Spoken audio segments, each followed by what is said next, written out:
नमस्कार मेरे भाई बहनों, कैसे हैं आप लोग? उम्मीद करता हूँ आप स्वस्थ होंगे।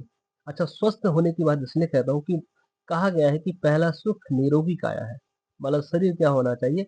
स्वस्थ होना चाहिए। तो चलिए स्टार्ट करते हैं। तो जैसा कि आपको पता ही है कि एनटीपीसी ग्रेजुएट लेवल की आंसर की आउट हो चुकी है।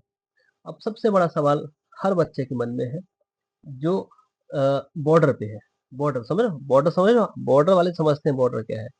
बॉर्डर से मतलब है कि अगर बंदा 80 प्लस लाया है तो उसको कोई डाउट ही नहीं है। लेकिन अगर बंदे के 60 हैं, 65 हैं, 75 हैं, मतलब ये अलग-अलग कैटेगरी के हिसाब से बोल रहा हूँ, हाँ। तो वो बंदा डाउट में है कि सेफ क्या है भाई, कट ऑफ क्या जाएगी पता नहीं चल रहा है यार, बड़ी परेशानी है। तो आइए इस सब की बातें हम करते हैं।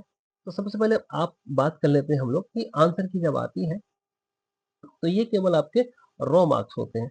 अच्छा, क्योंकि मुझे पता है कि कुछ नए, कुछ पुराने बच्चे देख रहे होंगे वीडियो को, तो रॉ मार्क पुराने बच्चों को पता है। क्योंकि उनको पहले भी पता है और एक्सपीरियंस है उनका। लेकिन नए बच्चों को बताना चाहूँगा कि रॉ मार्क होता क्या है? रॉ मार्क्स वो होते हैं कि जैसे आपने आपके 80 नंबर मतलब 80 सवाल ठीक हुए। अब अगर हर सवाल 1 नंबर का है तो आपके रॉ मार्क 80 हो गए, हाँ? ये आपके क कच्चा है अभी। क्योंकि अब क्या होता है कि पेपर अलग-अलग दिन होता है भाई। जैसे हम लोग जब एग्ज़ाम देते थे तो पेपर एक ही दिन हो जाता था, ऑफलाइन पेपर होता था। सबका पेपर एक ही साथ हो जाता था, नॉर्मलाइज़ेशन का कोई चक्कर नहीं है। अब किसी की शिफ्ट हार्ड है, किसी की ईज़ी है, किसी की मॉडरेट है, तो हर किसी को अलग-अलग लेवल के हिसाब से नंबर मिल रहा है। फिर एक एवरेज निकाला जाएगा और उसके हिसाब से आप लोगों को नंबर दे दिए जाएँगे। तो वो होते हैं रॉ मार्क जो आपको मिले हैं अभी केवल, हाँ। अभी इस पे एवरेज लगेगा कि भाई कितने नंबर उस शिफ्ट के हिसाब से बच्चे को दिए जाएँ। अब जैसे मैंने कहा कि आपके 80 रॉ मार्क बन रहे हैं, तो 80 रॉ मार्क बन रहे हैं, तो हो सकता है कि आपकी शिफ्ट अगर ईज़ी रही है, तो हो सकता है कि आपके नंबर कम हो जाएँ। नंबर कम हो सकता है 75 हो जाए भाई, हाँ। कुछ कह नहीं सकते। हो सकता है आपकी जो शिफ्ट है वो टफ आई हो, तो हो सकता है कि आपके नंबर 5 प्लस हो जाए। यही होता है आपका रॉ मार्क, ठीक। जैसे यहाँ पर तो एक अलग तरह की कट ऑफ लिखी हुई है, तो मैं कह रहा हूँ कि आपके रॉ मार्क कुछ और है, फाइनल कट ऑफ कुछ और जाएगी, हाँ।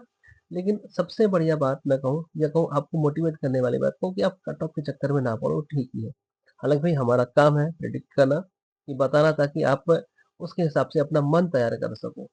लेकिन फिर भी आपको कट ऑफ के चक्कर में ज़्यादा नहीं पड़ना है। आपको काहे पे फ़ोकस करना है?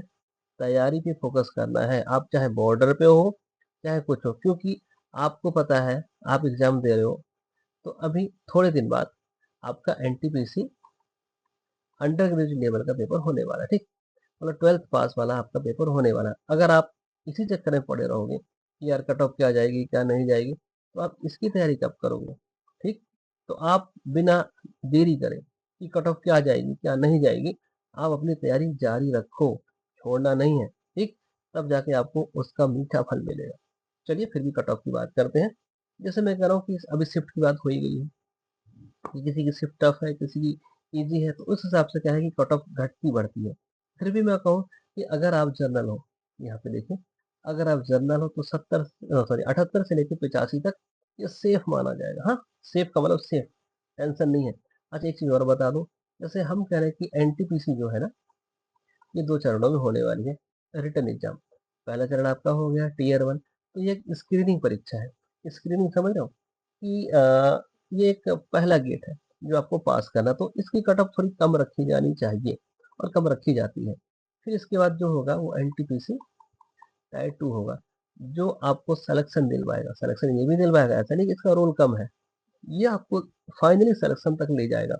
इसलिए स्वाभाविक रूप से इसकी कट ऑफ क्या हो जाएगी, थोड़ी ज़्यादा जानी चाहिए। तो फिलहाल हम स्क्रीनिंग की बात कर लें, तो एनटीपीसी टायर 1 का क्या आया है आपका आंसर की आई है।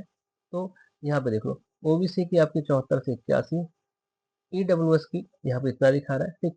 एसटी और एससी की 62 से 70 के बीच एक सेफ स्कोर माना जाएगा कि भाई अगर आपके इतने आ रहे हैं, बैठ रहे हैं, तो आप क्या करो, तैयारी करो, क्या है कि टायर 2 की। और मैं जो कह रहा हूँ कि अगर आप 85 प्लस हो तो गोली मारो, कट ऑफ कितनी जाने वाली है, हाँ? आप बस तैयारी करो, जुट जाओ, किताबें-वताबें उठाओ, स्टार्ट कर दो। तैयारी करते रहो, ठीक? टाइम नहीं है ज़्यादा, हाँ? ठीक है। बाकी कट ऑफ आती रहेगी, तो फिर भी देख लिया आपने कट ऑफ क्या-क्या है भाई? कितनी कट ऑफ आपके लिए क्या हो सकती है? सेफ हो सकती है, हाँ? फिर मैंने कहा कि चलो भाई अब अगली बात कर लेते हैं। ये तो भाई कट ऑफ की बात हो गई। मैं कह रहा हूँ अच्छा ये सब एक प्रिडिक्शन है, हाँ? अब ऐसा मत समझ लें कि भाई जो सर जी ने कह दिया वही कट ऑफ जाने वाली, ये भाई प्रिडिक्शन है, ठीक है? जैसा हमने देखा है, गौर किया है, उसके हिसाब से आपको कट ऑफ बता रहे हैं, हाँ? अगर हम आगे की बात करें, ठीक? अब जैसे मैंने कहा कि अब आप ये मान के चलो कि आप पास हो गए, ये मान के ही चलना है कि आप क्या हो गए, पास। उस दिन का नहीं इंतजार करना कि आप कट ऑफ आएगी तब तैयारी करने बैठूंगा मैं, उस दिन नहीं करना। आप पास हो, बॉर्डर पे हो तो भी पास हो। अच्छा बॉर्डर वाली बात बता दूं कि ये स्थिति बहुत खराब स्थिति होती है। मैं भी तैयारी करता था, या तो फेल हो जाए, 40 नंबर लाके बैठा पड़ा है, 50 नंबर लाके बैठा पड़ा, तो उसको पता है ना मैं पास नहीं होने वाला। अब जिसके नंबर 60 में लटक रहे हैं, किसी का 70 में लटक रहे हैं, उस बंदे की हालत खराब हो रही है कि क्या होगा। वही सबसे ज्यादा वीडियो देखे पड़ा है, कट ऑफ क्या जाएगी यार, हाथ पाँव फूल रहे हैं यार, तैयारी करूँ कि ना करूँ। तो मेरे भाई, मेरे बहन, आप स्टार्ट कर दो, अगली बार तो काम आएगी। ठीक, अब जैसे 10 तारीख को फिर से CHSL का मेंस हो रहा है। अगर आप इंग्लिश जानते हो तो आपका सीजल होने वाला है, होगा ही होगा, अभी फॉर्म नहीं आया लेकिन होगा। तो आप तैयारी में जुटे रहो। तो फिर भी मैं इसी की बात कर रहा हूँ कि NTPC टायर 2 कैसा होने वाला होगा। तो जाहिर सी बात है, टफ होगा, इजी तो नहीं होगा, हाँ? क्योंकि उसके बाद आपको पैसे गिनने के मौके मिलेंगे, मतलब आप जॉब में चले जाओगे भाई, आपकी नौकरी लग जाएगी, ठीक, आप सबल हो जाओगे। तो टायर 2 जो है वो टफ होने वाला है, होगा ही होगा। लेवल थोड़ा सा क्या रहेगा, अप रहेगा, किसके मुकाबले, टायर 1 के मुकाबले। इसलिए आपको मेहनत और बढ़ानी है। अच्छा, और जिस जिसको ऑब्जेक्शन होगा वो अभी ऑब्जेक्शन भी तो लगाएगा आंसर की के ऊपर। और आपको पता ही है कि ऑब्जेक्शन लगाने के लिए हर सवाल पर कितना रुपया देना पड़ता है आपको, 50 रुपये देना पड़ता है। अब आप कुछ भी समझ लो कि रेलवे वालों की कमाई है, कुछ भी है, हाँ? तो ये आप समझ सकते हो। तो आप ऑब्जेक्शन लगा दो क्योंकि टाइम नहीं रहता है ज़्यादा, हाँ? तो आप ऑब्जेक्शन लगाओ और टायर 2 की तैयारी करो, क्योंकि टायर 2 क्या होने वाला है, टफ होने वाला है। और वही आपका सिलेक्शन दिलवाएगा। और आपका स्किल टेस्ट भी होगा भाई। जिस बंदे ने स्किल टेस्ट वाली नौकरी भर रखी है तो उसको आपको क्या देना पड़ेगा, स्किल टेस्ट देना है, टाइपिंग करना पड़ेगा। तो ये सब समझो, हाँ? ठीक, अब आगे बढ़ते हैं, हाँ? कि अब खुद को कैसे तैयार करें। मैंने कहा कि आंसर की आपने चेक कर ली, ठीक, आपको अपने नंबर पता चल गया, रॉ मार्क, कट ऑफ नहीं पता चल रही है। आप बॉर्डर वाले हो, आप पढ़ नहीं रहे हो, ये गलत बात है। आपके 80 प्लस है तो मैंने कहा ना गोली मारो कट ऑफ को, आप पढ़ो। लेकिन आपके 80 प्लस नहीं हो रहे हैं, ठीक, जनरल वाले हो आप, ठीक, आप ST वाले हो, आपके 55 बैठ रहे हैं, 60 बैठ रहे हैं, OBC वाले हो, आपके 70 जा रहे हैं, तो आप थोड़ा डाउट में जा रहे हो।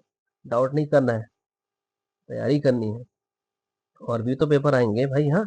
तो आप क्या करो, खुद को करो तैयार, ठीक। कैसे करें तैयार भाई, रोज पढ़ो। अब मैं भी एक कोचिंग चलाता हूँ, खटीमा नामक छोटी सी जगह पर, हाँ? तो वहां पर मैं कह रहा हूँ कि आप मैथ्स को एकदम सॉलिड करो। इसको, मैथ्स को सॉलिड करो, फेल ना कर सके भाई रेलवे बोर्ड वाला तुम्हें, ठीक, इतने सॉलिड कर दो, रीजनिंग सॉलिड करो। अब बात आई जीके की, आप जान रहे हो, सब बच्चे जान रहे हो कि जीके गेम चेंजर है। आपको मैथ नहीं आती तो आप फेल हो, डाउट, नो डाउट, ठीक। लेकिन जी की गेम चेंजर है। आपकी पढ़ी हुई आ गई तो बल्ले बल्ले, नहीं आई तो समझ लो हालत खराब हो जाएगी। इसलिए जीके का रिवीजन जरूर करो, करंट्स पढ़ो, ठीक, डेली का रिवीजन करो और मैथ्स को एकदम धांसू करो। और बस मॉक लगाते रहो और देखते रहो, ठीक। और टेंशन ना लो। अगर आपको ऐसी और वीडियो चाहिए, ठीक, तो भाई आप क्या करो, चैनल को सब्सक्राइब करो, लाइक करो, मेरा भी हौसला बढ़ाओ। आपको मैं नई नई इन्फॉर्मेशन देता रहूँगा। और आप बिल्कुल चैनल के साथ बने रहना। और याद रखना कि कट ऑफ के चक्कर में ज़्यादा नहीं पड़ना है, ठीक। आपने देख लिया वीडियो, काफ़ी है। लेकिन अब ये मत सोचो कि कितना जाने वाला है। आप सीधे क्या करो, तैयारी करो और जुट जाओ, ताकि टाइम नहीं मिलेगा आपको बाद में, हाँ? ठीक है, तो चलिए आज तक यहीं पर रखता हूँ वीडियो। धन्यवाद।